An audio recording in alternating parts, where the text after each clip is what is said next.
सामरिक का यथार्थ। देखो समर शब्द जो है ना, मोटो एक्सपोज जी, समर शब्द, मैंने समर पे भी वीडियो बनाया हुआ है, समर के बारे में भी बोला हुआ है वीडियोस में, देखा करिए। समर उर्दू में भी है, हिंदी में भी है, इंग्लिश में भी है समर। देखिए उच्चारण बिल्कुल यही है, समर।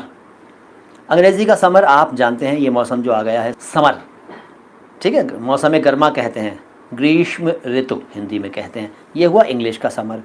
उर्दू का समर जो है वो फल है, समर मीन्स फल, से शुरू होता है। इनफैक्ट उसका सिंपल उच्चारण समर नहीं है, लेकिन से, स्वाद, सीन, इन सब के तलफ़ुज़ थोड़े डिफरेंट हैं, वो कई बार बोल चुका हूँ। तो जनरली मैं इसको समर कह रहा हूँ। तो समर, उर्दू में समर का मतलब फल, फ्रूट। फ्रूट के बाद अब ये हिंदी का समर है। हिंदी का समर का मतलब है युद्ध, जंग, रण।